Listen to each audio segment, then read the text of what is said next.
I just wanted to say, Jay Baba, welcome everybody.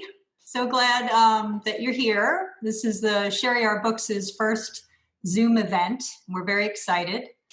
And before we get started, I think we're still waiting on Bob Mossman, but Farshid is here. I first wanted to say big shout out to the Avatar Meher Baba Circle of Friends and how remarkable and amazing they've been in this difficult time for the entire Baba community worldwide. And Angela in particular, thank you so much for your support. It's been fantastic. Mwah! We are really excited today to have Bob Mossman and Farshid Namiranian talking about their new book. Most of you probably already know that Bob Mossman has written a couple of other books. I'm going to show them to you quickly. This is Slave of Love. This is Bob's book about Dr. Donkin. He's also written a beautiful biography of Baba's biographer, Divine Drama, about C.B. Purdom. And today we're going to be talking about The Boys, which he co-wrote with Farshid about Baba's time in the Prem Ashram, which is a very rich topic, and we're all looking forward to it. So I think Bob is here now. Bob, are you ready? Am I okay. Hi. Yes. Well, hi. Without further ado, warm welcome to Bob and Farshid. Jay Baba. The Boys, where to begin? It has been 9 weeks since the book rolled off the printing press on June 18th. Dear Jane's birthday and our 4th wedding anniversary, just for a little personal background. The book kept being postponed and postponed and postponed. And Jane said maybe it'll happen on our anniversary, and it did. So the response to the book from the global Baba community has been already overwhelming in just a couple of months.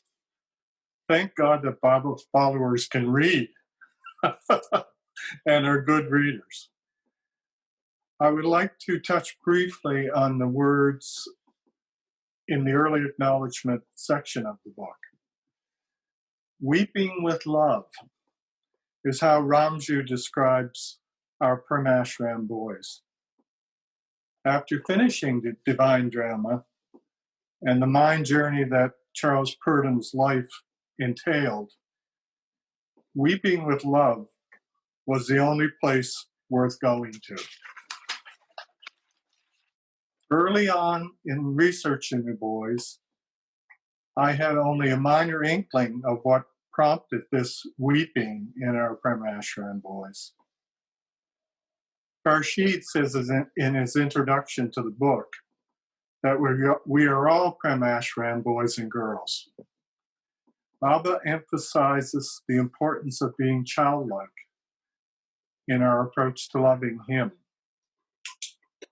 How often has he said, I am your mother, father, brother, sister, and added, when you are with me, leave all of your cares behind you. Baba, knowing the Maya and karmic burdens we take on in our so-called advancing years, began his 1927-29 ashram to influence, or better said, to capture the hearts of these youngsters. I had a vague notion only of how the Prem Ashram would unfold in the early beginnings. Naively embarking on a triple biography brought labor pains immediately. You have no idea how thankfully Farshid's involvement in the book was embraced.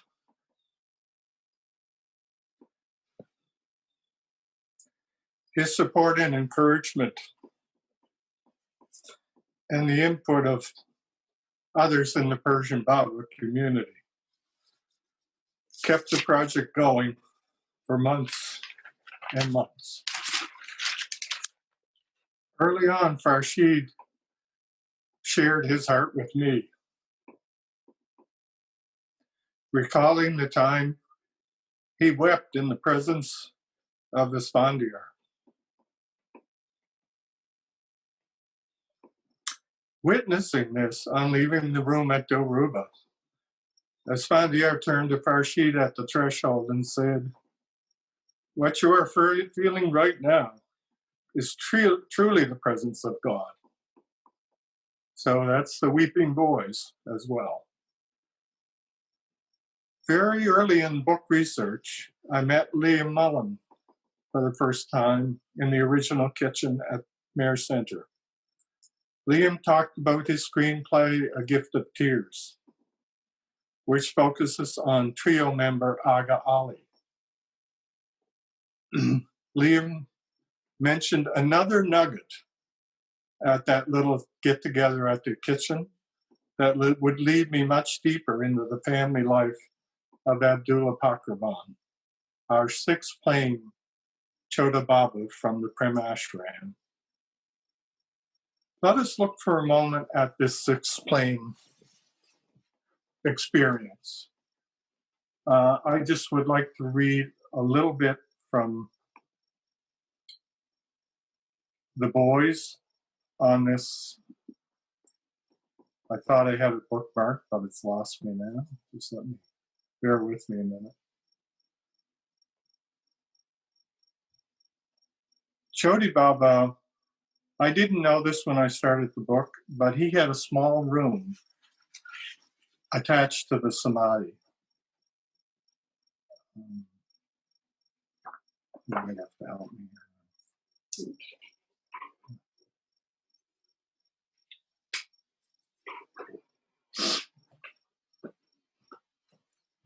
Okay. Now, many of us have been to the Samadhi, of course. So just envision the north window where the painting is of Baba when we're bowing down at the Samadhi. Well, through that north window was Choti Baba's room. And there would be times when he actually slept in the internment pit with Baba. This is how intimate Choti Baba was with Mayor Baba. Now, this was a gem that I didn't know existed, but Baba actually interviewed Choti Baba, Abdullah Pakraban, about his sixth plane experience. In January, Baba called Rustam, Padri, and Shanji to his crypt cabin, today's Samadhi. Choti Baba was sitting next to the master, and Baba began questioning him. This was after his sixth plane experience. "Have you a mind?" Baba asked. "No, it is gone," said Chota. "Temporarily? Forever. Have you any desires?" "None whatsoever." "Do you see me everywhere?" "Everywhere, even in the smallest particle." "Do you feel any pleasure or pain in the body?" "No, no sense of body at all. I don't care whether it remains or drops. It makes no difference to me. The sight is there while sleeping, awake, in all states, always." "Do you see me always?" asked Baba. "Always, without a second's break." "How long will you see me?" "Forever." "Are you happy?" "Yes, perfectly, in unbounded bliss." "How long would you enjoy this state of Anand, bliss?" "As long as you, Baba, are forever. If you are everywhere and always, I too am everywhere and always with you. For I always, all 24 hours of the day, see you and nothing else." Can you see, really don't see anything else? What else is there to see but Baba? Even in the smallest particle, there is nothing but Baba. "If left alone, where would you go?" asked Baba. "When I am to go, I will go anywhere. I am everywhere with Baba. Do you feel anything while walking here and there, or coming in or going out from your room right next door? To here, nothing whatsoever. No feeling. All automatic," said Chota. Chota was then caressed by Baba and moved to his adjoining portion of the room. Turning to the mandali, Baba remarked, "He has no feeling whatsoever of these movements, from here, Baba's immediate seat, to there in the next room. This is spiritual annihilation. He is not the body, he is not the mind. He sees the soul of souls." Baba again repeated that Choti Baba's body was in danger of dropping during the next 2 months. When asked why he did not protect the boy, Baba explained, "After giving the spiritual push, for certain reasons, I cannot interfere internally. However, all external measures can be taken and are being taken to safeguard his body." Again, I was sort of flabbergasted by Baba's individual attention of all of these boys. And Choti Baba and Aga Ali and Esphandiar. And, you know, he's looked after us for so many years that, anyway. I'll move on a little bit here. I want to again thank Liam Mullen for his little conversation led to my own contact with Abdullah's daughters, Shanaz and Mariam. The sharing of just how it was to grow up with Choti Baba as their father have instilled in the pages of the boys more joy and love that would never have been there without them. I have read brief passages from the tributes to their dad that Shanaz and Mariam contributed to the book on a few earlier Zoom sessions. Shanaz writes of her dad, "Shunning the social limelight in favor of caring for the elderly, the sick, and the down and out. This kind man made neither sweeping statements nor impressions. He was content in just being." Abdullah was for many years regional director of the Red Lion and Red Sun Society, the equivalency of our Western Red Cross in Iran, and also president of the Chamber of Commerce in Bandar Abbas. So he was very much out of seclusion later in life. Mariam Pakravan, Shanaz's sister, writes of her father, "He was loved, respected, and trusted by the whole community. He used to work hard, evacuating, making shelters, and delivering food and blankets to disaster sites after earthquakes or floods." Mariam continues, "I am very proud of him. He was really someone beyond the worldly world. I cannot find or write adequate words to describe him. Simple, kind, wise, honest, with no expectations of return in all the love and care he offered me."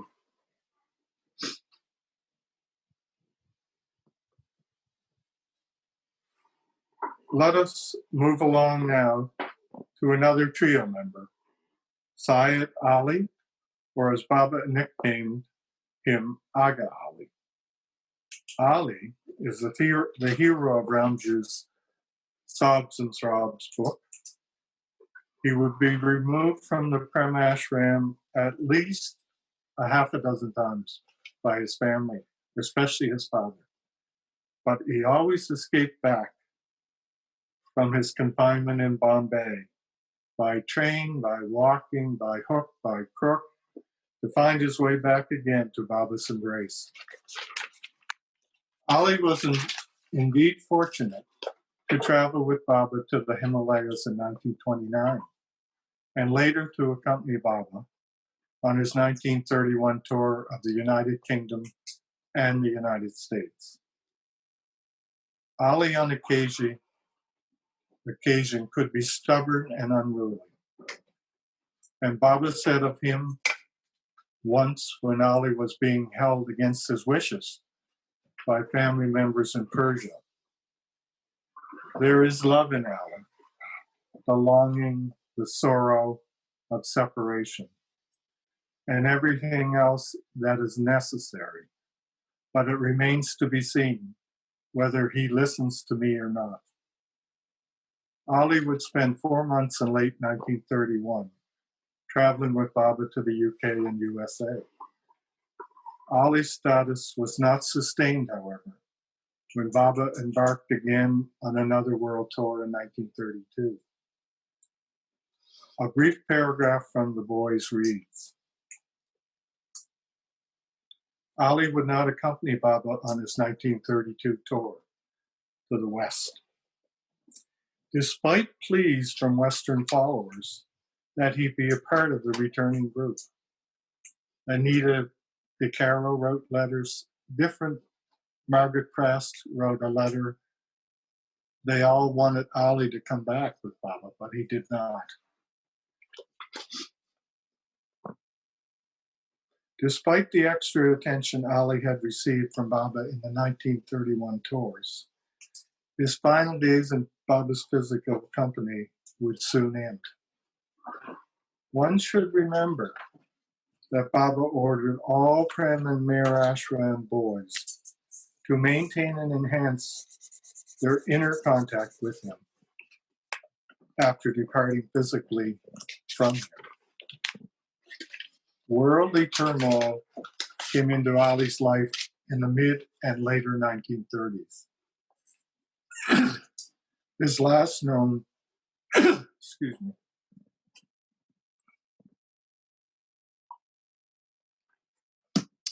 his last known physical contact with Baba was in March of 1935. And shortly after this, Ali ran into serious business problems in Bombay, which resulted in actions against him in the court system in Bombay, serious actions. Thanks to the Mir Baba Trust archives in India, we have Ali's written words to Baba during this period of anguish. He writes on February 8, 1937, to Baba, quoting from the archives letter, "I am writing to you. I have sent several letters, but so far have not received a reply." Commenting on Baba's upcoming birthday celebration, Ali concludes his letter, "If you order me, then I would be present. Whatever your will be my fortune." Ali's final Archives Trust letter to Baba in the late 1930s reads in part, this is the last words from Ali to Baba that we know of at this point. "I don't know what to do. I am in great difficulty. In my work, there is not much income, and my heart is not in it." The final words in the boys on Ali's troubles came from Mandali member Alaba, interviewed for the year 2000 issue of the Marana Message. Alaba says Ali's legal problems made it necessary for him to leave Bombay and move to Karachi. A quote from Alaba, "There he married, and with that the story of his time with Baba ends." There he married, and with that the story of his time with Baba ends.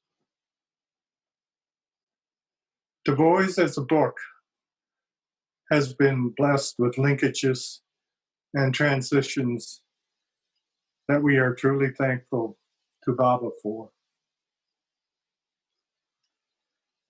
The 1975 research trip of Erwin Luck and his research team and the published articles that followed in Glow magazine on the Prem Ashram boys as adults were godsends for sure. this transition period and that work that Erwin and his team did, it's invaluable. A rich dedication that was also taking part over the years was Esphandiar Vesali's journeys to visit other Prem Ashram boys in Iran. Esphandiar would visit Choti Baba on occasion. Some people say, and Farshid may clarify this, that he went annually to see Choti Baba in Bandarabas. Esphandiar's place in the Prem Ashram and the years he gave his special company with Baba followers will now be shared with dear Farshid. So wonderful working. Smile. So wonderful working on this project with you, Farshid. Thanks a lot. We'll talk for a little more. Say Baba. Beautiful. And I started writing Esphandiar's life story as he was, talking in different sessions in different places. I would read everything to him after everything was written to make sure that nothing was missed and it's all correct. And it was to his confirmation that all these stories of his life that we see in the book came about.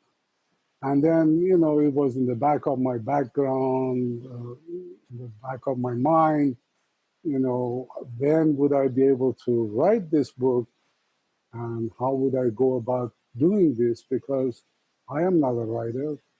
And I was busy with the world, having a family, I had to support them, working and all that.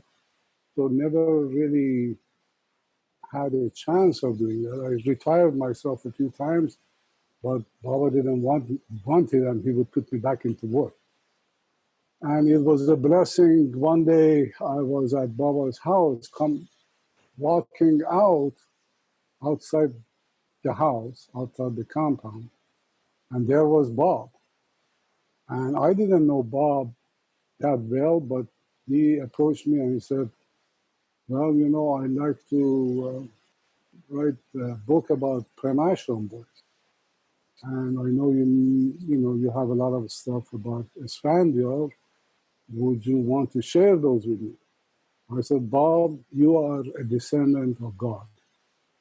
Baba sent you here so I can,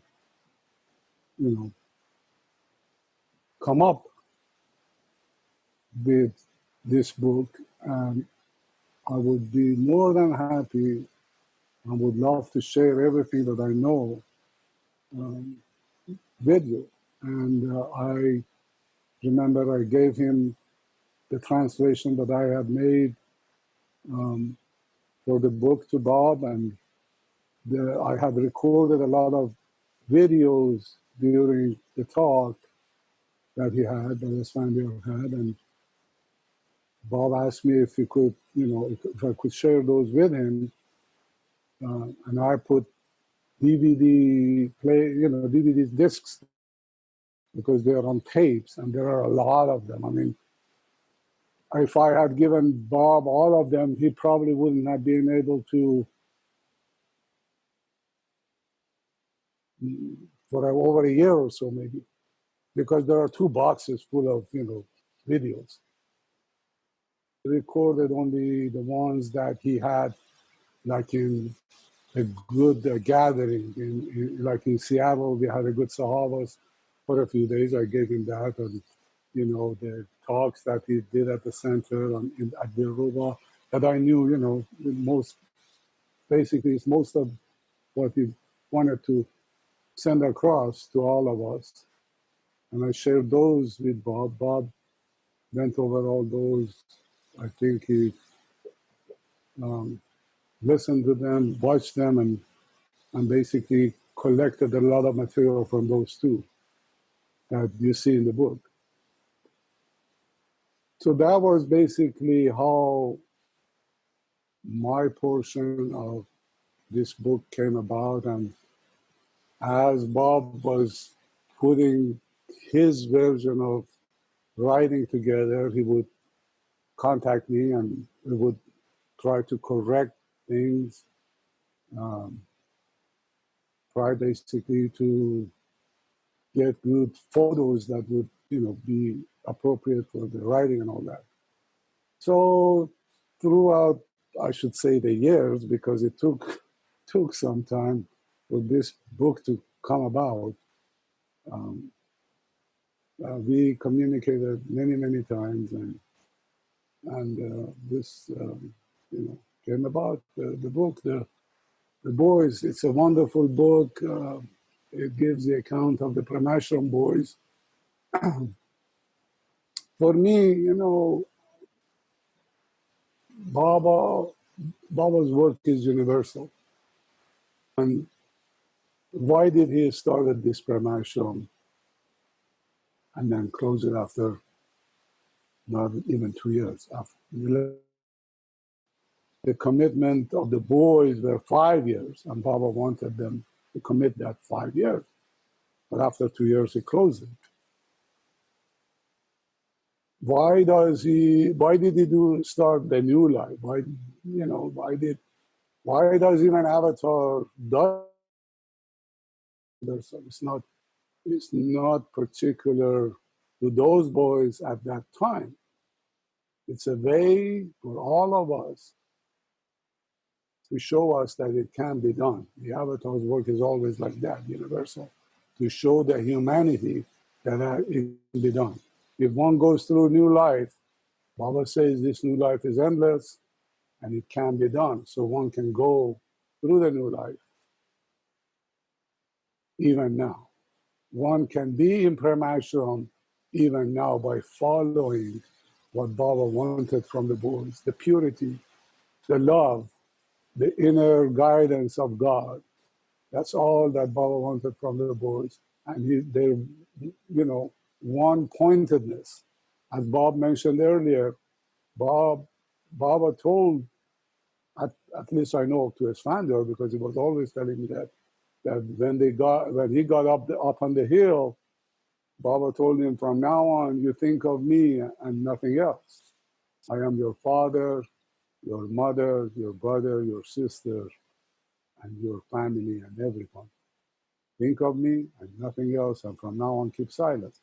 So you see the instructions of the Avatar to a boy, how that is, to give them one-pointedness and give them only think of God. If one wants to find God, one has to think only of God. And in this worldly life, it's hard. But Baba also brought an example of Esphandiar that I know of, who basically was in the world, worked in the world, raised a family of 3 boys. We did business, did farming, and at the end, he was someone that I should say I miss him a lot, because purity of his love for the beloved was so much that those who had seen him and sat with him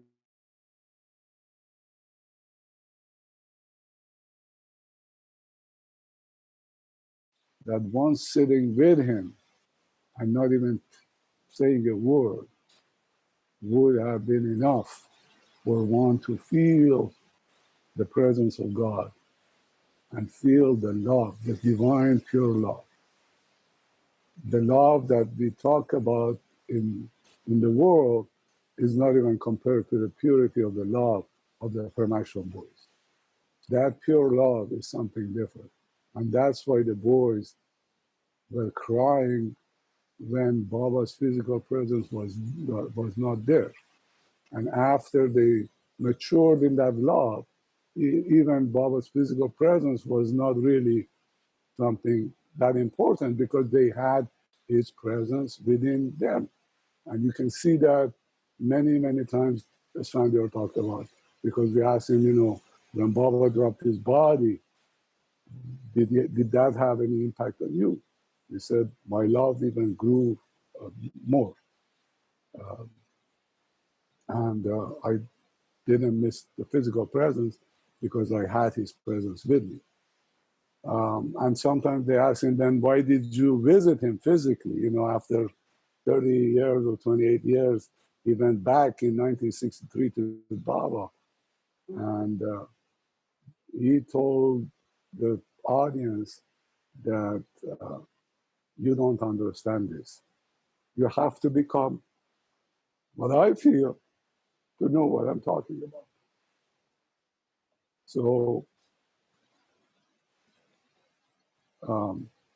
the physical presence of Baba is great, but the inner presence is even greater. And I can give you an example of that. Bob kind of, made a gesture to that.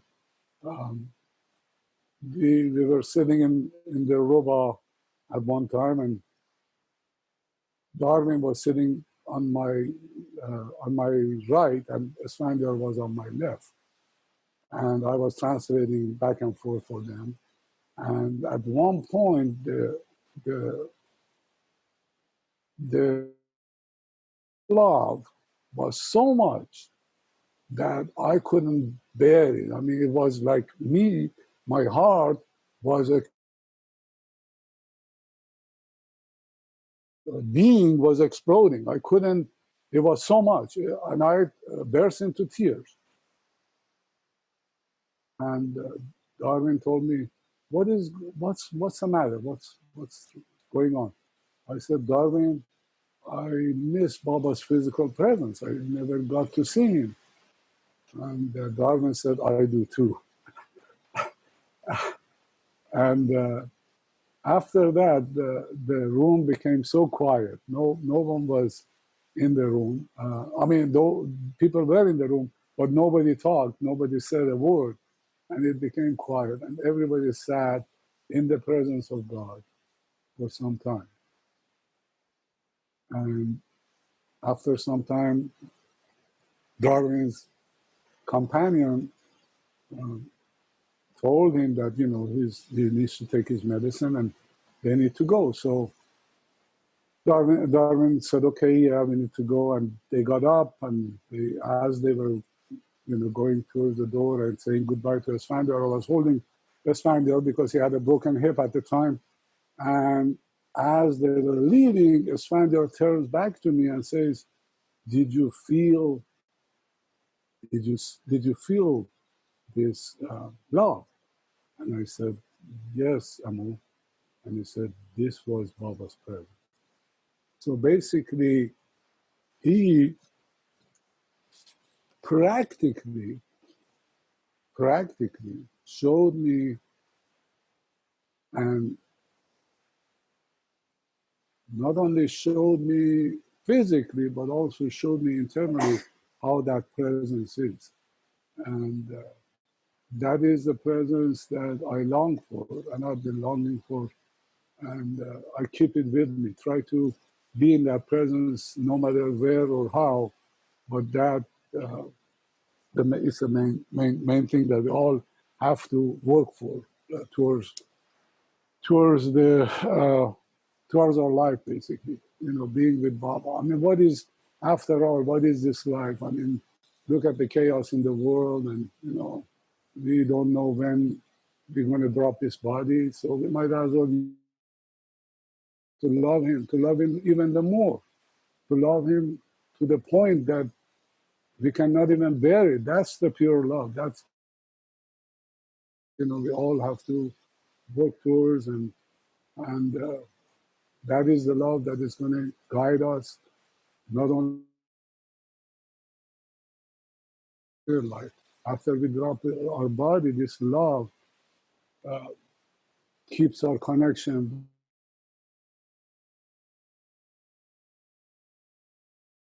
We'll be connected with him. We will be in that family.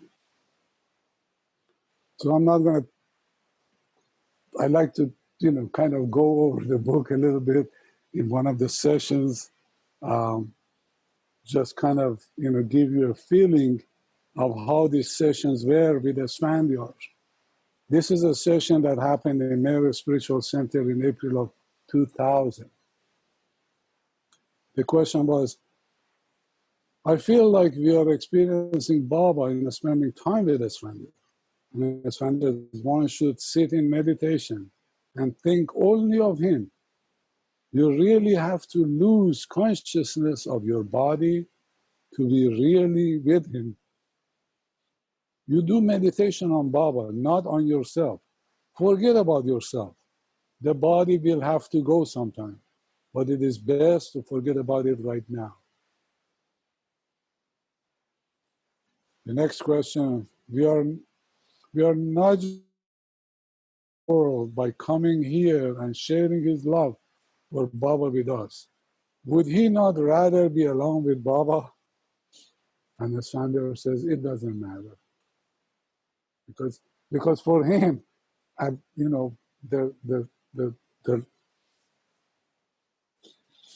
feeling and the love that he had for Baba at that time, it really didn't matter because Baba wasn't in him no matter what, no matter where he was. And that is something that we all have to become one day. And then I made a comment that Esphandiar is happy to. The question was, is it painful to have to live in the world? I am focusing on Baba, but after a while, to cope. Should we worry about this? Does Baba offer some balanced existence? Esphandiar says, there is no importance to the gross world. When you enter the path, you will experience music and fragrances of the path. What is there in the gross world that we have to cling to or worry about? Really, what is there? The next question was, what brings Esphandiar out of the inner world? When nature calls and the gross world also does have the power to pull you back with other impressions. So basically the nature call pulls you back, other impressions, your life pulls you back, but when you are in the inner world, those are momentarily. I mean, you don't really cling to that, you don't stick to those. You're done, you go back to him. Esphandiar recites a Farsi poem reflecting his feeling in seeking out Baba physically again in 1963, after the separation of nearly 35 years. The poem reads in Farsi and English. So the Farsi, the script is there also. I don't know if you can see it or not. Yeah. And then the English translation of that is that, to this door of the master, this is in 1963, he's walking towards Baba. They let him go to see Baba and he's walking. He sees Baba from a distance and this is what he comes. These are the couplets from Hafiz that comes in his heart. And he says, these couplets go like this. To this door of the master we have come, not for any fame or position, for shelter from ill fortune, here we have come. Wayfarers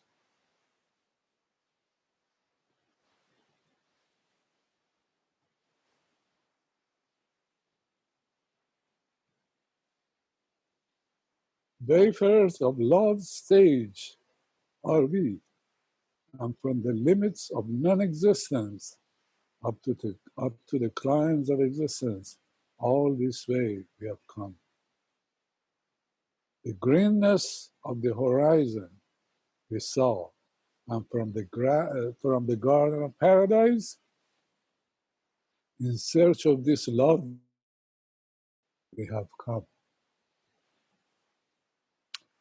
With such treasure, whose treasurer is the faithful, in beggary to the door of the king's house, Baba, we have come. is the anchor to your dream, O victorious ship. For in this ocean of mercy, immersed in sin, we have come. I am ashamed of my deeds. O sin-cleansing cloud, O sin-cleansing cloud, rain. For in the court of actions, with a book full of actions, we have come.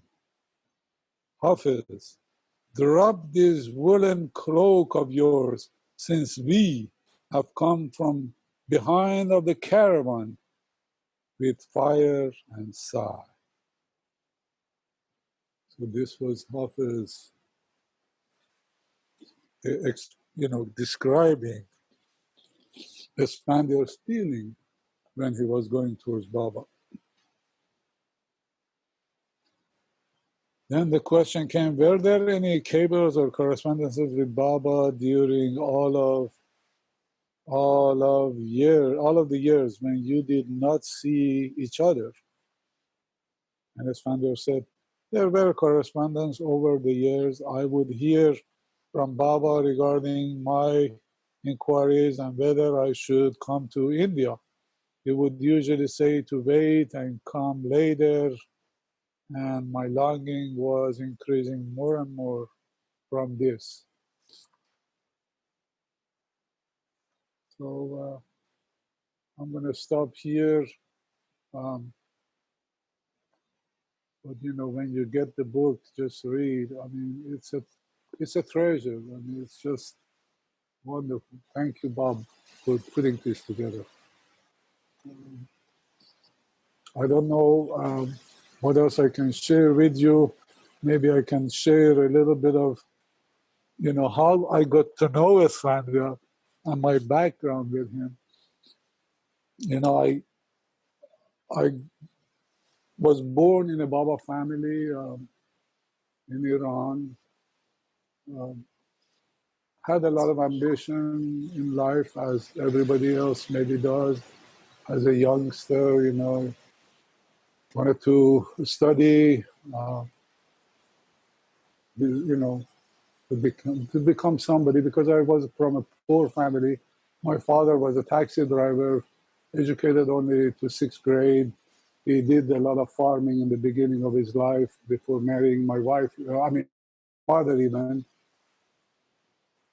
And he got to go to see Baba in 1962. I don't want to get to his stories, but he had Bob plus the two of his brothers who were in the ashram, Khosrow and Khodayar, and there are some account of them also up in that family. Each time my dad would go to see Baba, which was 1962 and 5, and the correspondences, I was always excited, wanting basically to go. It was a longing hidden in me. Even when I was a 5-year-old, who my dad had put me in my grandfather's house, there was a photo of Baba on the wall in the hallway. I remember it vividly. And I was heartbroken once. I was 5 years old. My grandfather had a little fight with my cousin, who was way older than I was. And they had been drinking together and fighting, and I was scared. So I ran to Baba's photo and praying to him that, Baba, what is this? Why this should even happen? Then, later years, by my dad was, and, there are many stories between then and later years with my dad that I, had with Baba, but don't want to go to that either. But when my dad was going to see Baba each time, I wanted to go to see Baba, but never happened. And in 1960, this was a beautiful thing, because Baba had given my dad a jar of water that he had blessed. Now, it was maybe he had washed his hand or put his hand in it, what he had blessed. He had said that this back to Iran and give it to all Iranians. Kimon, so where we would go with my dad to the meeting. I remember my dad brought the water and gave a cup of it to Esphandiar and Shirin, his wife, to give it to Baba lovers. And Shirin said, well, this is Baba's precious, blessed water. And what I'm going to do, I'm going to put it in a bowl and then fill up with normal water, mix it with normal water so it can get to everyone. And then he came, I again remember it vividly, he came with a spoon and with a bowl, and he would spoon and put this, pour the spoon of water in everybody's mouth. So those who wanted it opened their mouth and got the breast water. And I was one of the lucky ones getting that breast water.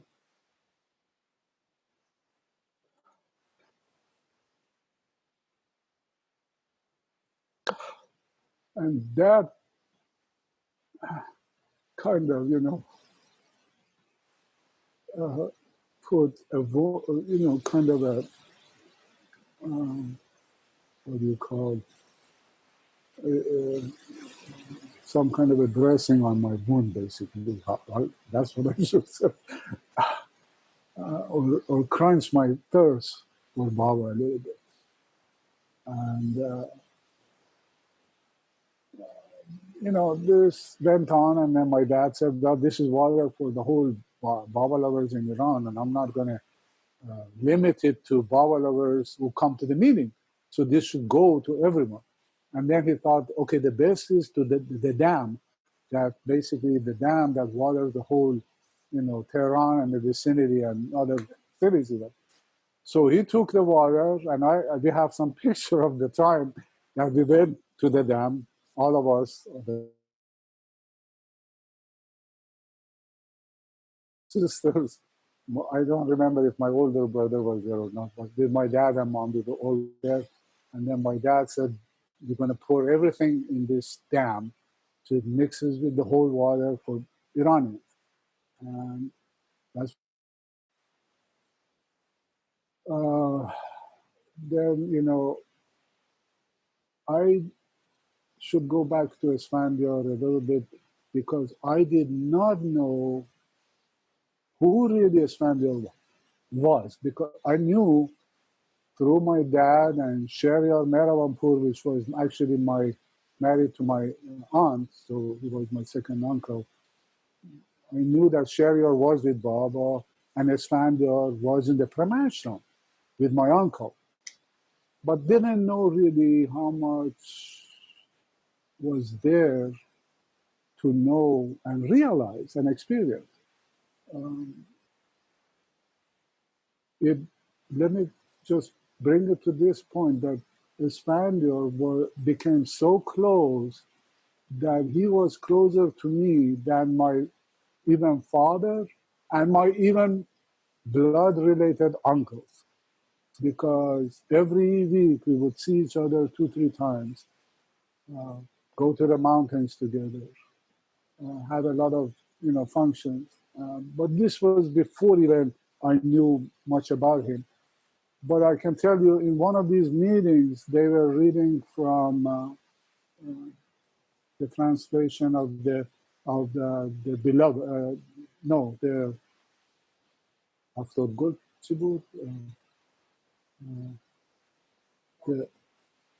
the Merva was called. Yeah, the translation of Merva was called.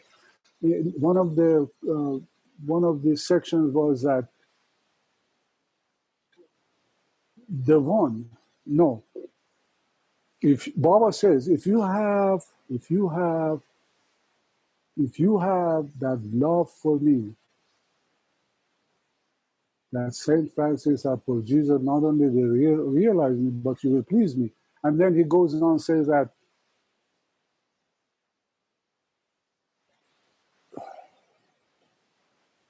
I hear. If you add, yeah, in one of the frozen lake, you will realize it. And when this was reading, the piece of on the room, I said, who has the piece of a frozen lake? And I was looking around in the meeting, meeting room, and my glance fell on Esphandiar. He had his eyes closed and deeply in contact with Baba. I could see the glow of love on his face and the peace of frozen lake with him. I said, if anyone has a piece of a frozen lake, it's this man. And that was the beginning, because later years we traveled to India together in 1977. It was 18 of us. There are some photos of that trip also in the book. And in there, I got to know him even more. We got closer and closer to the point that, I wanted to know more about him and to know more about Baba and his love and all that. And after we came back in 1977, in 1979, the revolution in Iran started, and I decided it's time for me to get out because my parents told me, if you stay, they're going to take you to war, because the war was starting also with the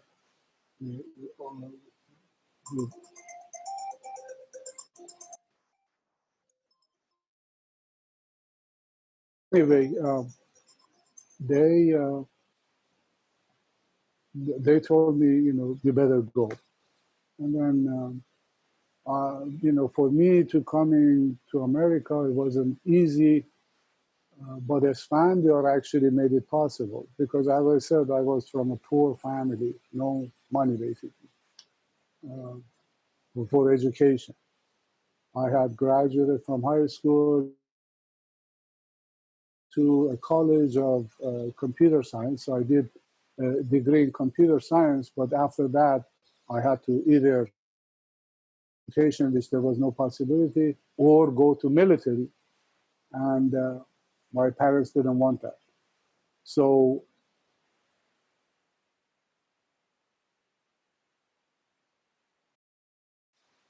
my wanting, but it was Baba basically wanted this because of all the things that, to me, it happened in the future of my life. I'm here and also Esphandiar with him and all that. Because there was a TOEFL test of English for foreign language, needed for those who wanted to go abroad. And they had to have an admission from a good school. So all of these, in 1979, they said that nobody needs a TOEFL.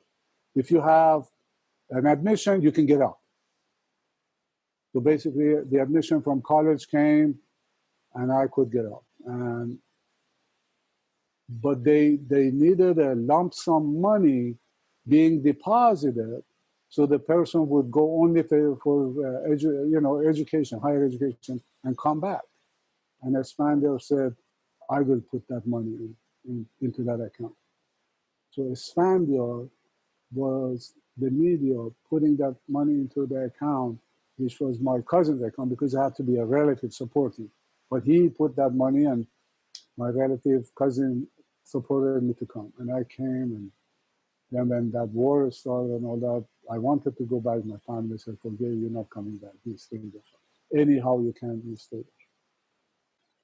So anyway, in 1990, it was before Christmas, I remember that my sister called me. Now, between when I left Iran in 1979, and it was a day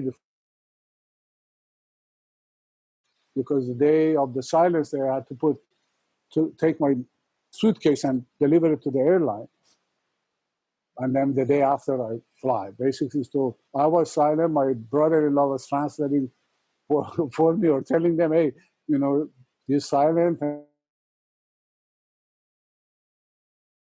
And I flew, come to America. But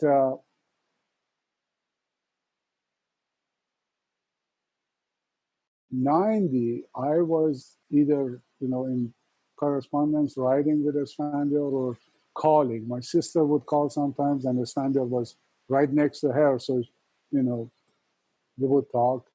I remember in one of these talks, Esphandiar told me, now you're there, don't forget Baba. And Baba had his hook on me, very tight. I knew that from the beginning. Because even if I wanted to go in a wrong direction, he would pull the hook. And I would feel that, okay, Baba is pulling that hook. I'm not supposed to do this, but I'm not supposed to do that. And I told the son that, told the son that, you know, if I forget Baba, Baba doesn't forget me. So, and that was a fact. That was a fact. That was a blessing that Baba had his hook on me. So in 90, before Christmas, my sister again calls me and says, you know, I'm going with Esphandiar to India, and I like to come, so you can translate. Now, before that also, I went to India once, and I had visa, passport, everything ready. But I had to, when I went, they didn't let Esphandiar to come to India. My sister only came and we visited and all that. Because of his son who was in the security of Iran during the Shah's time, they didn't let him get out of Iran. But that was fixed basically after the 90 or by 93. So when my sister called, I said, well, you know, I got my passport and visa, but I don't have a ticket. Let me see if I can get a ticket. I'll meet you over there. And I was living in America at the time, but I had no status in America because I was a Canadian citizen, actually. And I don't want to go to the story of how, you know, Canadian citizen I was and how I became US citizen later and all that. But the point was that I said, this is the opportunity. I saw that this is my opportunity to go and be with Esphandiar again. And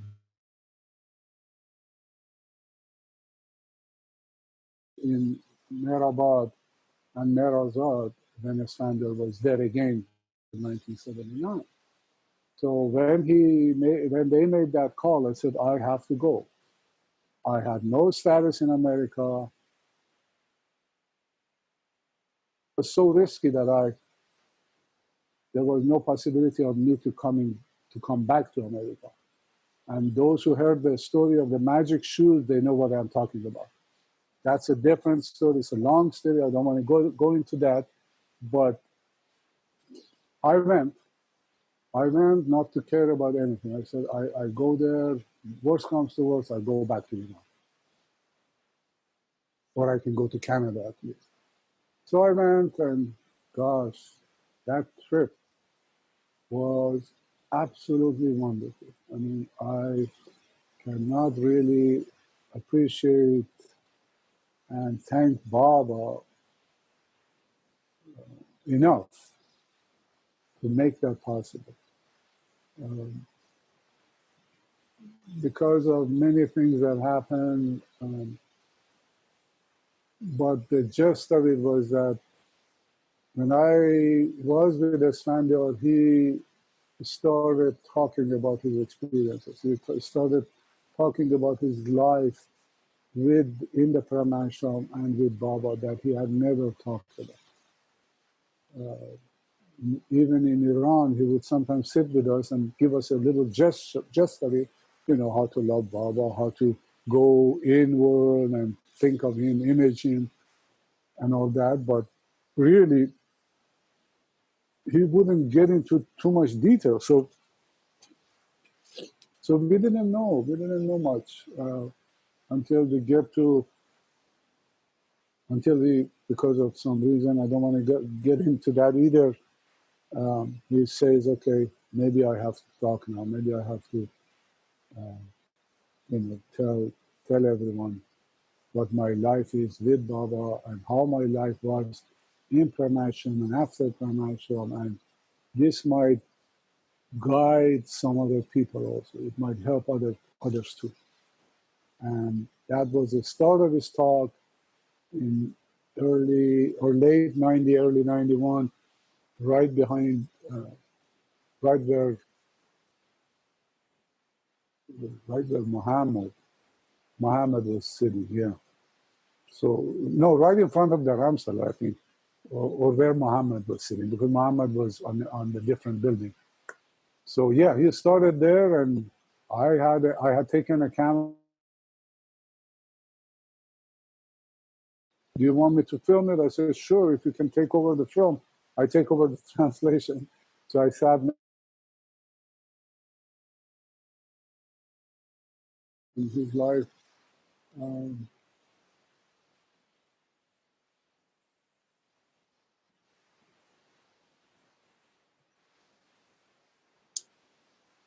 Well, it took me back to those days. It was so memorable. It was so wonderful to, be sitting there in Mehrabad with that, breeze from the divinity. It was a divine breeze that you could feel coming.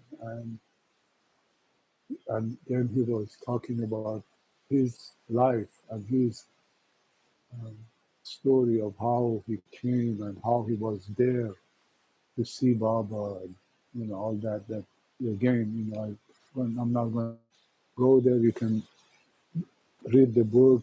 It explains a lot of that. Um, but that when Peter was recording all this, although Peter had been in Iran in the past and being in the meetings, but as I said, Esphandiar would never talk about these things, and he was keeping those to himself. So when Peter was listening to this as he was recording, after the recording, he told me, you know what? This man, we should, he is something different. I mean, I have to take him, we have to take him to America, to be in Sahabas and what. And then he became the media of getting his visa. Now, I think there was an invitation also that came from Los Angeles community of Baba lovers for him to go to Sahabas in Los Angeles. So anyway, the ticket, the visa got arranged. They gave him a visa to go, and he came for the first time.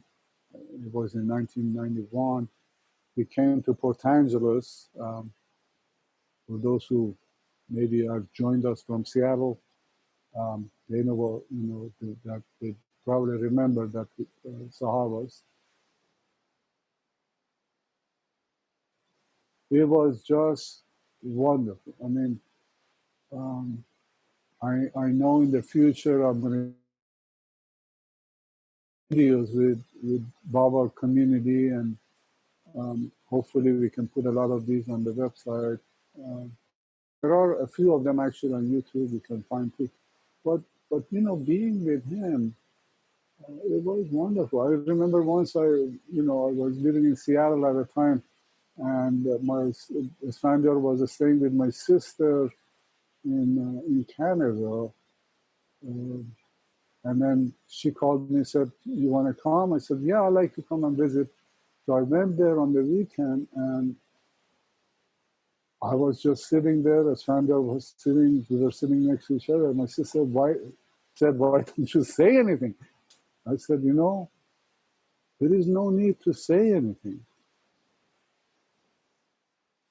because in reality, when you feel that love, that inner love, that purity, and you are in the presence of Baba through that love, there is nothing to talk about, is there? I mean, well, to me, it was a strange thing, a question from my sister to say, say something. So, it's all the pains and pleasures that we go through in the physical life, in the physical form. Really, if you fall back on Baba and fall back on the life that every one of us had with Baba, and I know every one of you and everyone who comes to Baba, they have a life with Baba, a life story with Baba that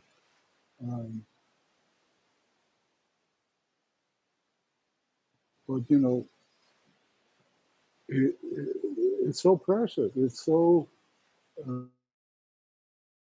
precious. Every one of our lives with Baba that gives us this feeling of really we are, how blessed we are to know of Baba, to even hear his name.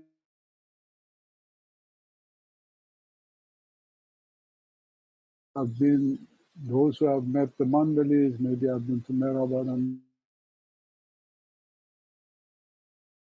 it's just a blessing. Baba said, that after 200 years of him dropping his body, those who come to him, they have seen him, they have been with him.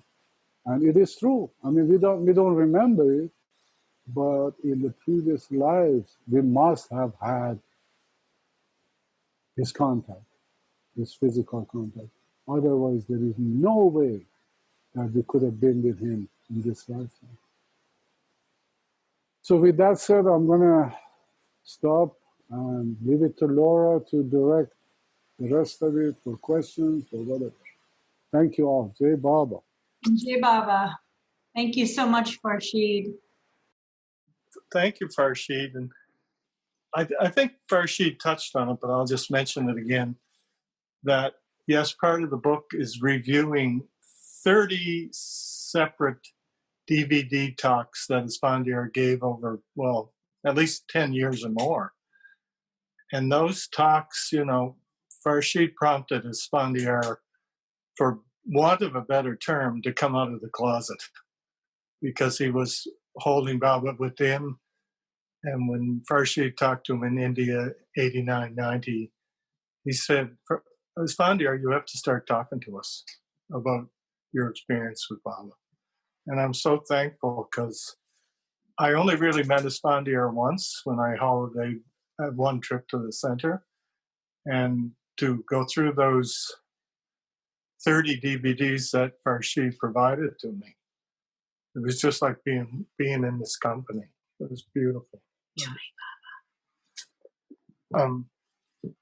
This is probably just a little short session, maybe 10 minutes or so, but there's petals and pebbles. There's flower blossoms and rocks through any endeavor like this. And I just want to mention a couple of them because they were beautiful. This is the back cover where we see the boys, Esphandiar and Choti Baba and Aga Ali. Well, this is just, keep that in mind, Choti Baba, for a second, because I didn't know anything about Choti Baba or Abdullah Pakravan. So we've all gone on Google, right?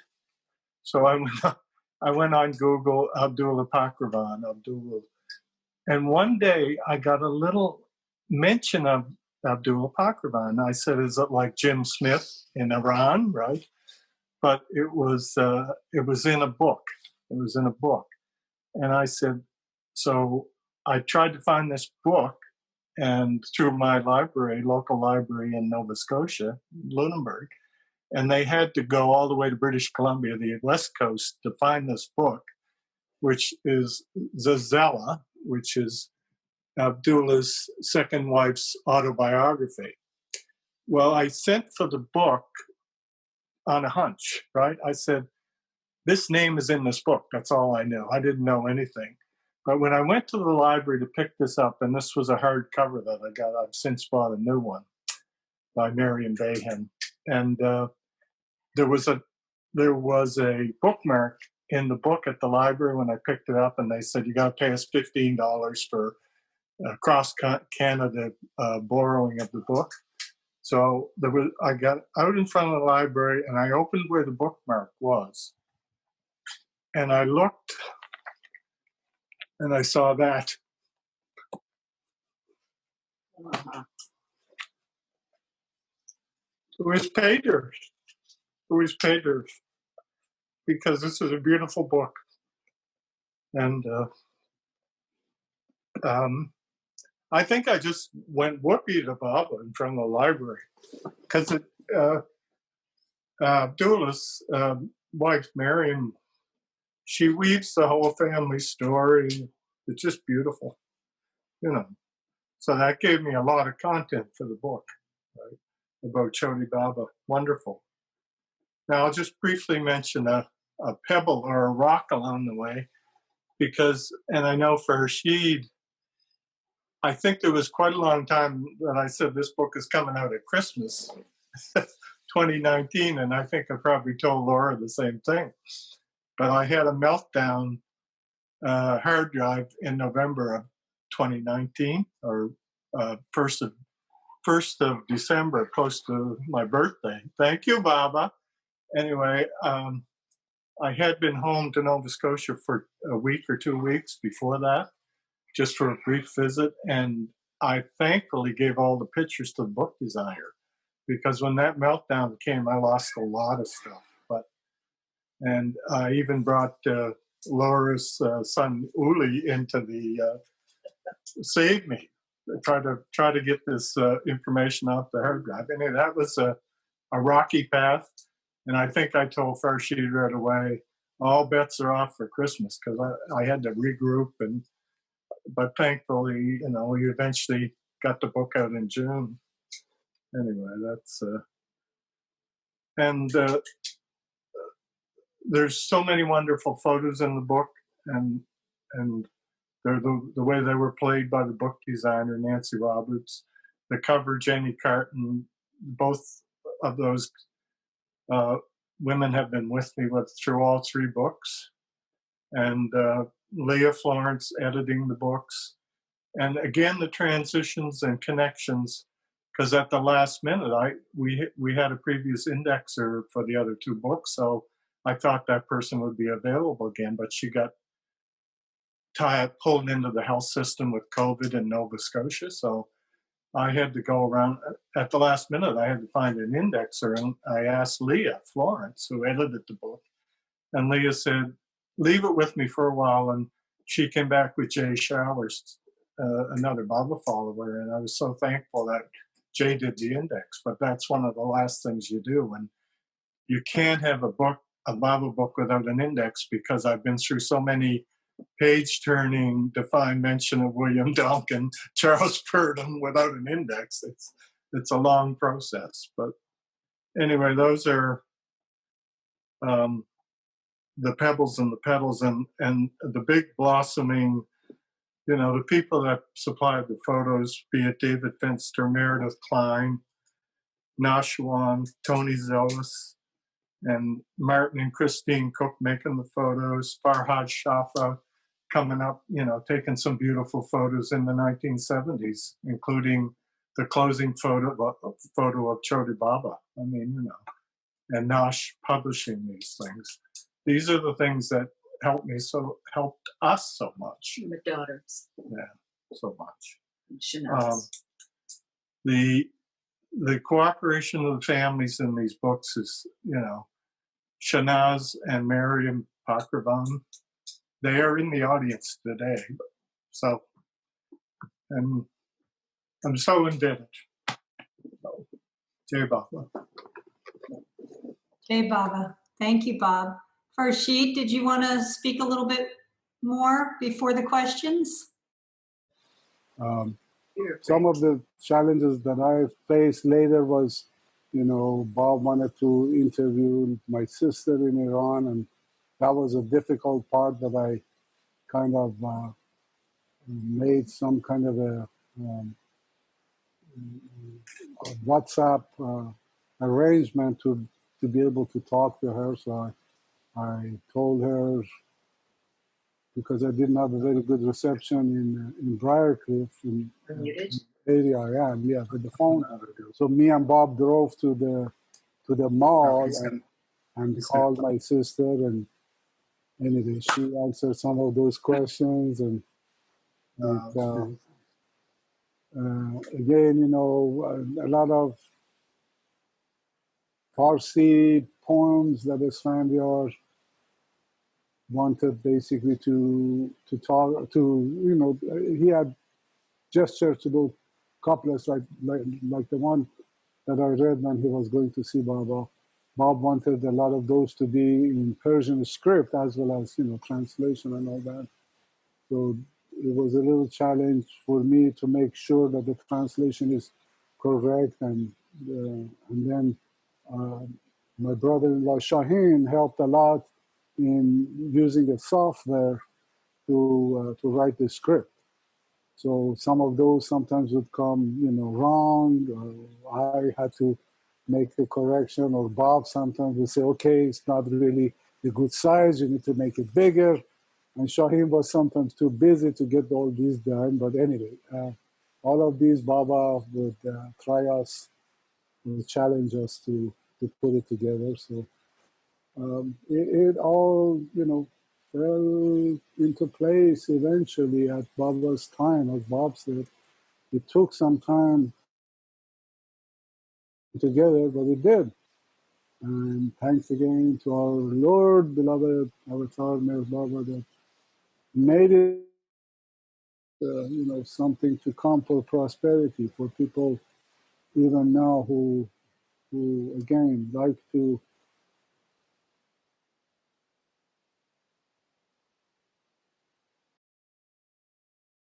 they could be one of those that is possible every time, anytime. Um, I'm gonna let Bob take any questions and let Laura handle it from here. Okay. Thanks again, Farshid. Beautiful sharing from both of you. Bob, did you want to share again?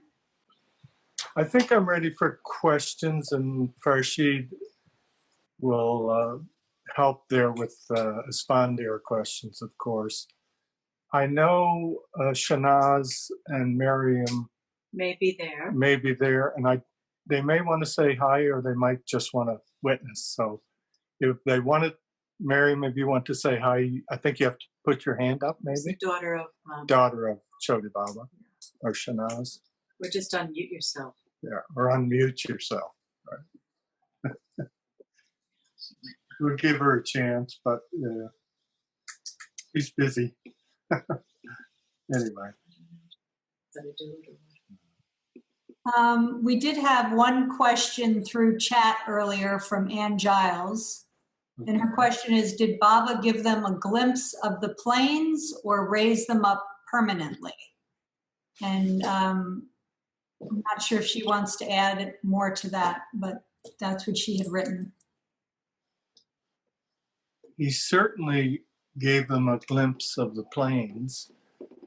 And Farshid can talk a little bit about Esphandiar, but we know that Chota Baba got to the sixth plane. But the plains, I don't think, without reaching the seventh plane, and I don't think it's a permanent, certainly not with Choti Baba when he went back to Iran and Persia, I should say, and the world. He himself said, I quickly dropped, but it's interesting. He always felt very close to Baba. And in the interviews, we've heard that. And He needed the experience. yeah, he needed the experience of getting to the sixth plane so he could carry that what he got from Baba through his life, which he did. You know, his wife in her autobiography would say, we'd go to a social event and I'd be talking to two people and trying to keep a conversation going. And she said, my husband, Abdullah, Chodi Baba, would be in the corner not saying a word, and there'd be 8 people surrounding him. So why was that happening? He was not trying, and Shanaz and Miriam know that about their father. I'm sure that his inner life was so rich that people were drawn to him. And Esphandiar Farshid could probably say the same thing about Esphandiar. You know, different levels, different planes. We have one request to show the photo of Choti Baba again. Can you put that up to the camera? Her Miriam's book. In Miriam's book? Yeah.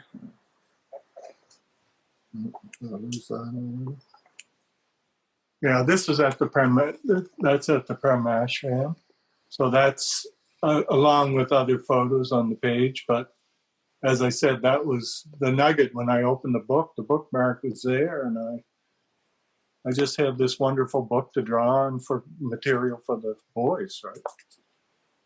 And shortly after, I contacted Shanaz and Miriam, and they were so cooperative, and they loved their father. That Shanaz just said, anything I can do for you, I'll do it. Because he passed away in 1983, and she was at his bedside the night that he passed away, in Dubai.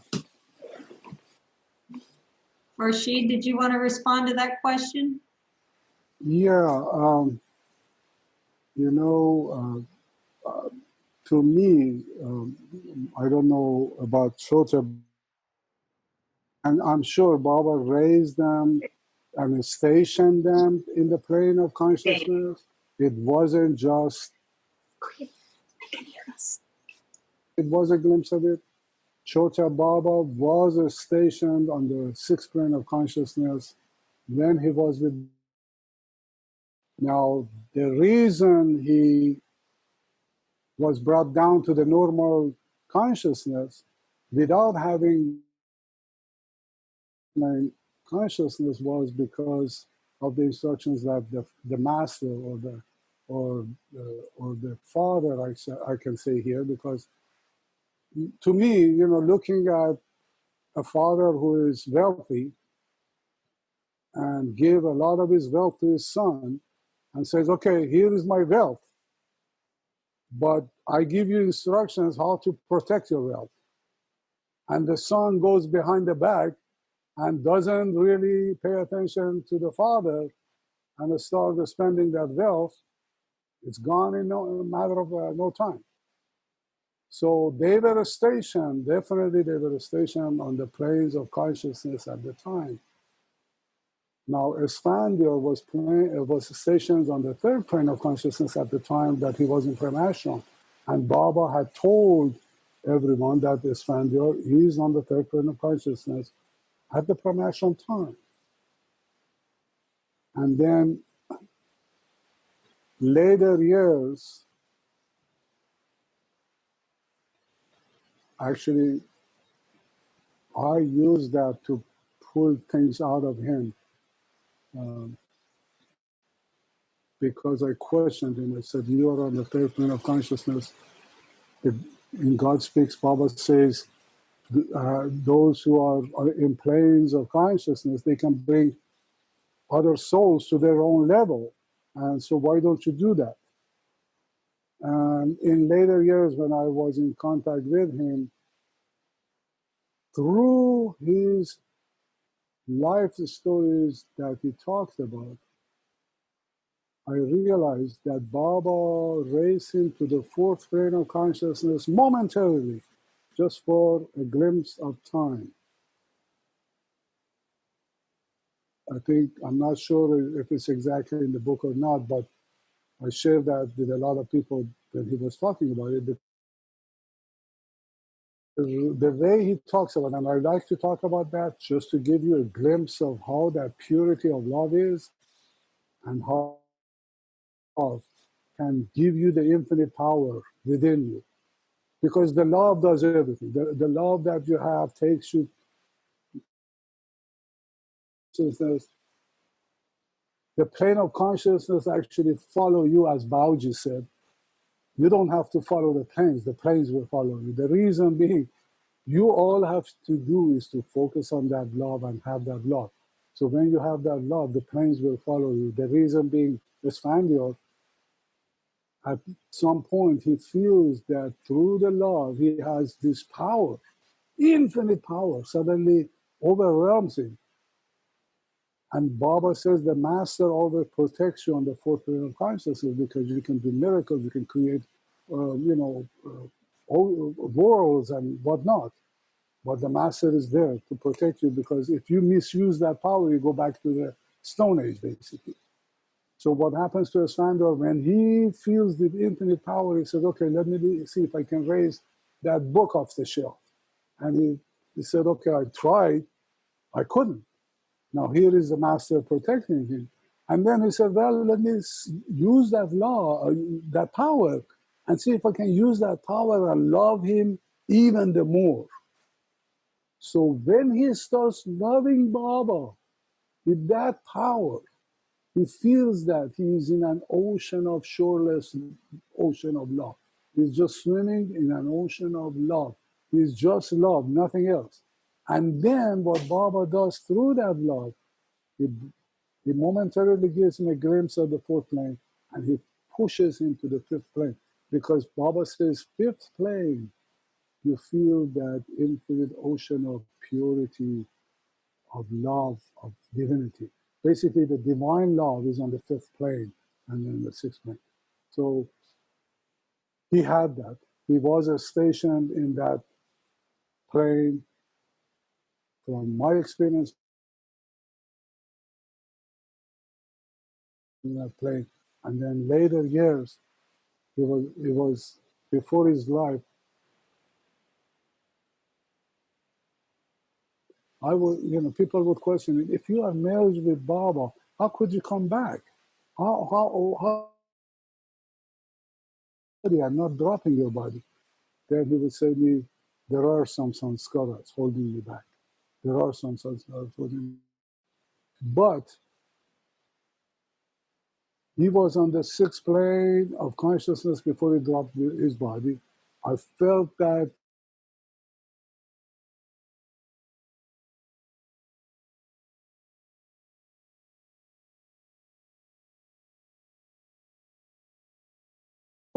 what you're going to be doing or how, you could not see it in him, there with him and talk about Baba or his love or try to misrepresent something.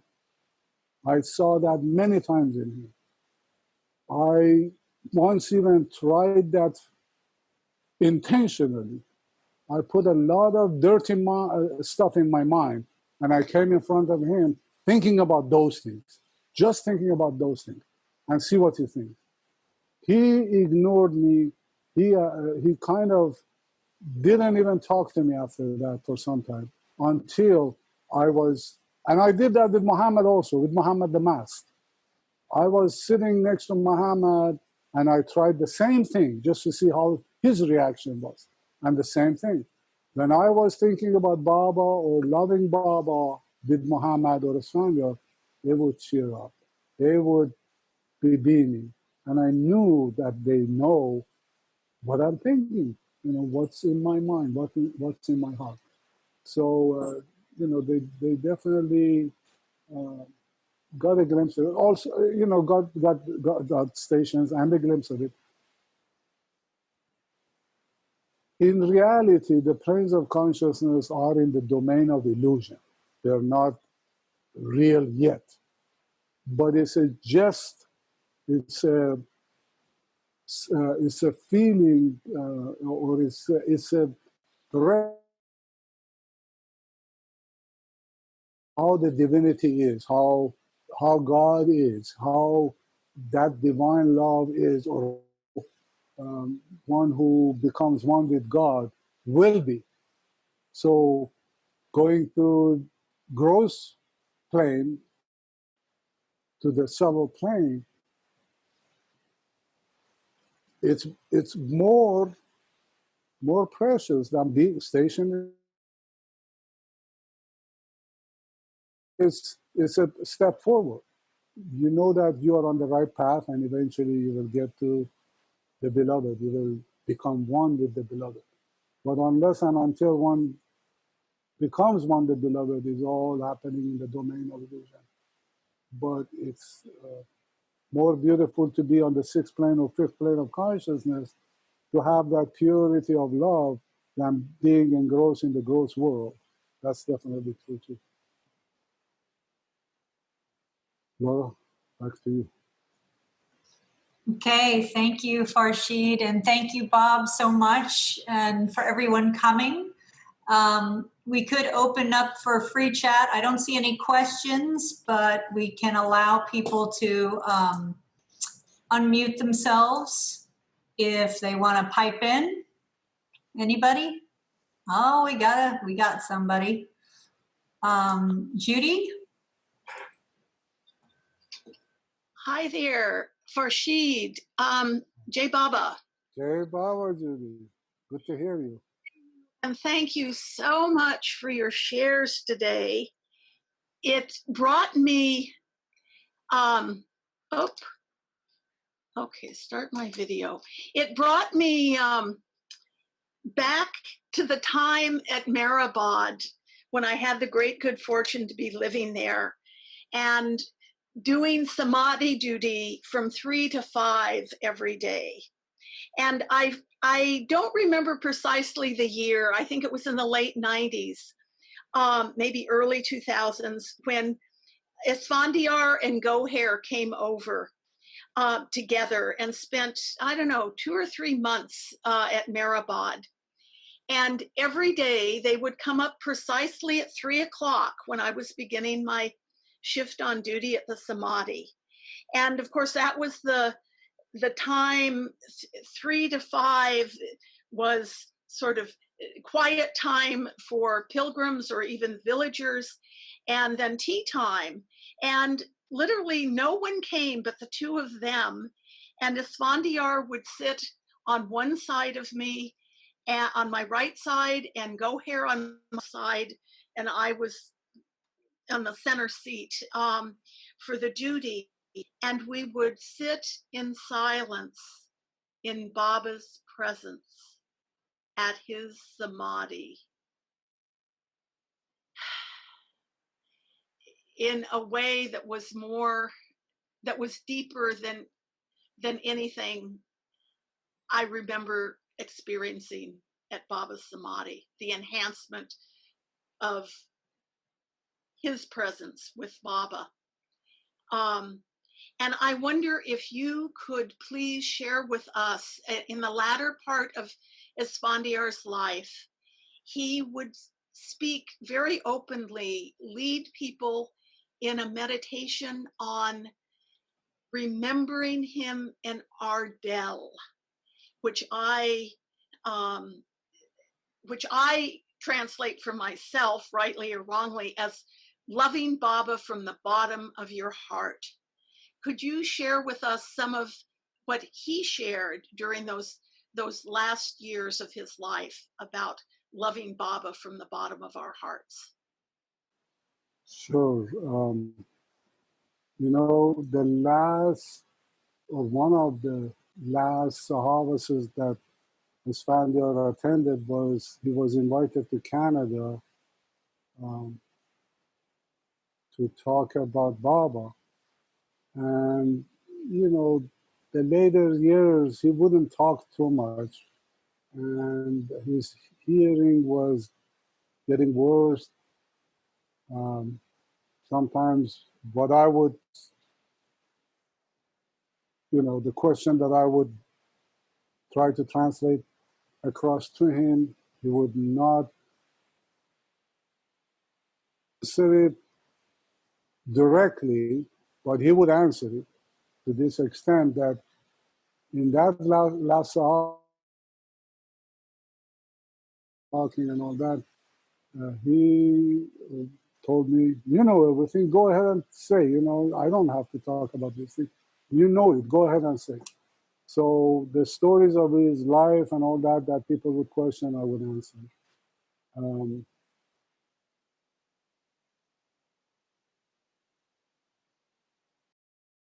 To be able to say the things that he wanted to say even after he left. One emphasized to me that he made was tell everyone this. And he told me directly, he said, tell everyone this, that the way to love Baba is to love him within the Del, which is within the bottom of your heart, within the seat of your soul, where you feel that love, within your Del and with your Del. He said that is the best practice, the best way that you can love Baba. So he made it very simple. He said, in your Del, Dardel Bader. Dardel Bader means in your Del, basically within your Del and with your Del. So he said, image him there and love him there. And try to love him to the extent that you lose consciousness of yourself and the world. And you don't see or feel anything else except him. And that will bring you close to him, and you eventually become one with him. So this was his last words to me. Now, one of the things that he also exhibited to me so I can know what he meant was the time, and he practically exhibited to me, he showed it to me. He said, and he would repeat that and would cry sometimes when he was repeating that. What it was, that when he was with Baba in Prem Ashram, he said, when I was in Baba in Prem Ashram,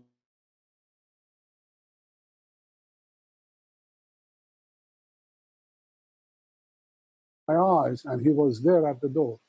And Baidu was holding the lantern, and he would walk in.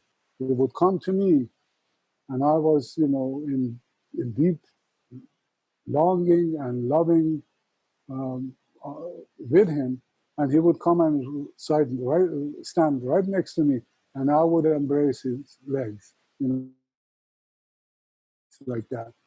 And then he would sometimes question me, okay, tell me a little bit about your experience. That's enough. And then he would direct me to change my method of, loving and inner community. And he said, but all the time I was holding him. I was holding dearly to me, close to me.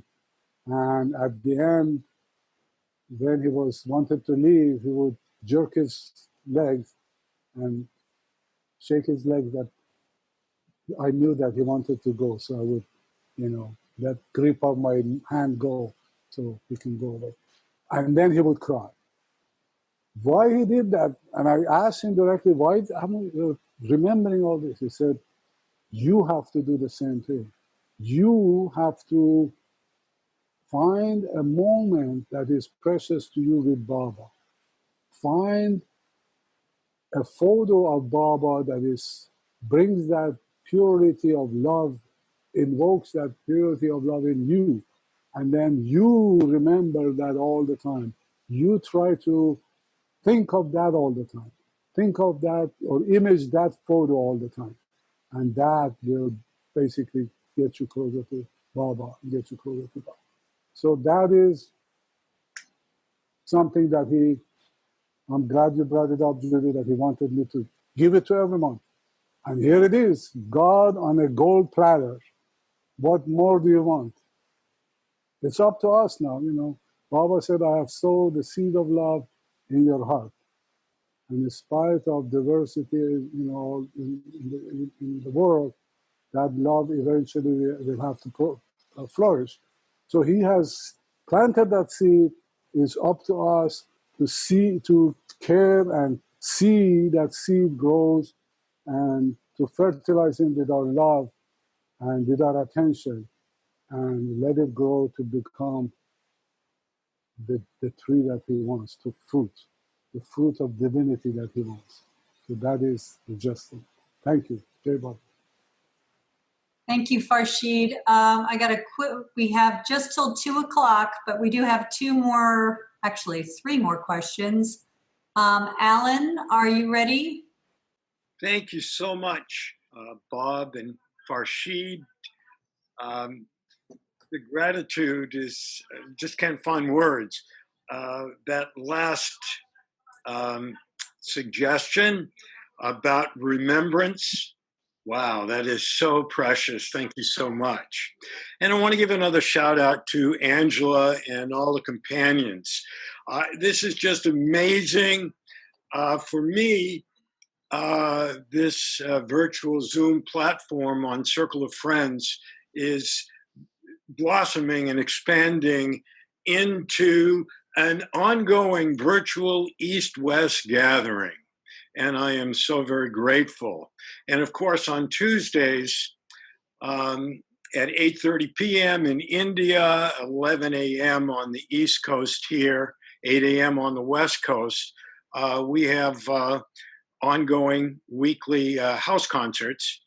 And my turn is coming up September 1st. So feel free to join us. Jai Baba. Jai Baba. Thank you, Alan. And we had a question from Jonathan. Hi, Farshid. I was remembering when Esphandiar came and spoke at the center, he would come, and each time he'd come to the meeting, he would be asked to go up on the stage and answer questions. And this happened, I think, for several years, at least twice a year. And of course, many of the same questions would be asked. And it got so that he would often just say, just love Baba, the answer to these questions. And then finally one night he was just resistant. He didn't want to go up on the stage. He wanted to watch a Baba movie or whatever was the program. And they kept, I hope you remember this thing, but finally he went up on the stage, and then rather than take questions, he asked everybody to be silent. Can you tell me anything you remember of that event, if you remember it, and what Esphandiar might have commented about it? Thank you. Yeah, Jonathan, thanks for bringing it up. I remember it vividly. In that meeting, I know Shirin was frustrated, and she was saying that, Amu, please go up on the stage. Please go and say something. Please, people are anxious. They want to hear. But Esphandiar said that they heard enough. It is time to put it in practice now. And then Shirin was telling me, you go up on the stage and say something. And I said, Amu is saying that they heard, and it's better to put it in practice now. So let's put it in practice. And that was the end of conversation. All to the meditative mode and thinking about Baba. I know a lot of people who were not used to be with Baba left the meeting, which was fine. It didn't bother Esphandiar or anybody, but he wanted to give everyone a gesture of how it would be to be in the to do that practice of loving Baba in quietness and loving Baba for hours and hours at a time. Because this was basically what they were doing in Prem Ashram. They would sit in a corner and think of Baba and repeat God's name basically most of the time. You know, sometimes people would ask, okay, what were you doing the whole day in Prem Ashram? And they would say, well, we would sit and think about Baba, love Baba, and love Baba more, and love Baba even more, and, you know, think more of him. And then if the nature would call, we would go for a nature call and, you know, be there. Sometimes also we would take a walk, maybe just go cool off from the branch of the love, and then come back and do some exercise that Baba had instructed us to do. So Baba wanted us to keep our body healthy and also think of him. So that was the main thing that he wanted to send across in that meeting, to kind of give that feeling to everyone and give that practice to everyone. The question is, the three boys that you two focused on, later in life, did they follow their religion of birth, or did they kind of drop that and become Baba followers? Did they talk in terms of those things in private with friends or relatives? Is this a question for Bob Farshid? From what I experienced with my uncles, my dad, and Esphandiar, and of course, Shahryar Mehrabanpur and Merdad, Shapur Merdadi, and others who were in Prem Ashram, who had sometimes would come and be in the meeting. There was no question of religion and of the religious ceremonies or rituals. That was completely gone. Of Baba, and they were only, the only life was Baba, basically. So those people who should be talking about Baba, they would talk to them, but they would not go advertise Baba. But those thirsty souls who might have been questioning their life and the way of their life, he would answer those, and that was it, basically. You know, mostly nothing of religion, no talk about religion. Okay, thank you. Bob, Farshid, we don't have any more questions. Bob, did you want to say anything else in closing? I just wanted to thank all the audience, all the people who joined us in this share loving and introduction to the book. My suggestion is, if you can afford it, if you can do it, go ahead and get the book. It's a treasure. It's not something that you read it once and you can toss it in a corner. I promise you that. It's a book that you need to refer to it all the time, especially if you want to grow in the love for God, in the love for the beloved. Bob? Thank you, Farshid. Just in closing, I want to thank the Baba people across the world and even the Baba likers. I know my cousin's listening in.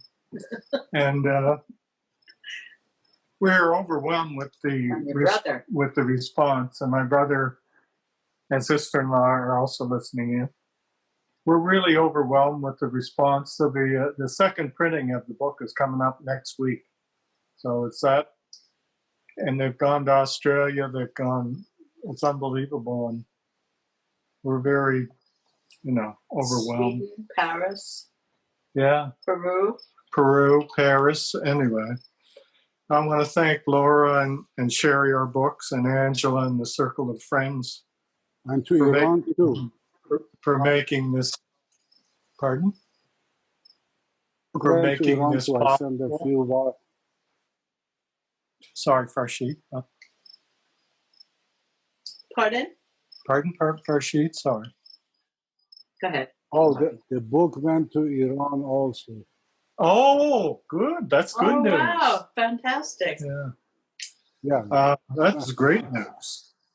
Anyway, and we're thrilled. Anyway, as I said, a second printing next week. So In the end, a special thanks to Baba for bringing us all together. Thanks so much. Jai Baba. Thank you all. Jai Meher Baba. Thank you, Laura. You're welcome. I'm going to put a little something in the chat of how to order the book as well. And we really enjoyed it. Thanks so much. Thank you, Laura. Meher Baba. Our Jai pleasure. Baba. Jai Baba. Bye-bye. Jai Baba Bob. Jai Baba Farshid.